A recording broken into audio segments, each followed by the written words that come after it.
সকাল। আমরা আজকে আপনাদের মাধ্যমে রাজ্যের মানুষকে তথা হৃষ্যমুখের সকল অংশের মানুষকে বার্তা পৌঁছে দেওয়ার লক্ষ্যে আজকে আপনাদেরকে ডাকা।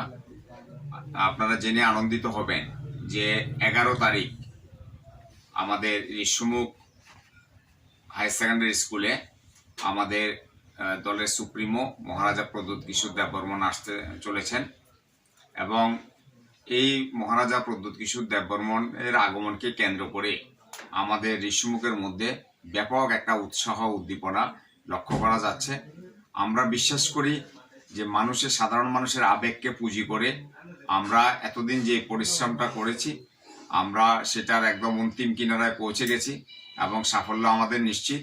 আমরা আপনাদের মাধ্যমে রাজ্যের সকল অংশের জনগণের কাছে এবং হৃষ্যমুখের সকল অংশের মানুষের কাছে অতি অল্প সময়ের মধ্যে আমরা আপনাদের মাধ্যমে আবেদন করছি 11 তারিখ দুপুর 12টায় হৃষ্যমুখ দ্বাদশ শ্রেণী বিদ্যালয়ে বিদ্যাজ্যোতি স্কুলে মাঠে সেখানে আমাদের জনসভা হবে, তিপ্রামথাতলের জনসভা হবে।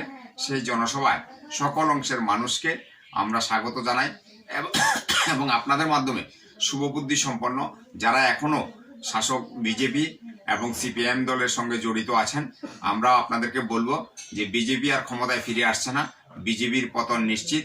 সিপিএম দলও আর সেখানের মধ্যে ক্ষমতায় ফিরতে পারছে না, সিপিএম দলেরও পতন নিশ্চিত। একমাত্র তিপ্রামথায় সেখানের মধ্যে আপনার সরকার করতে যাচ্ছে।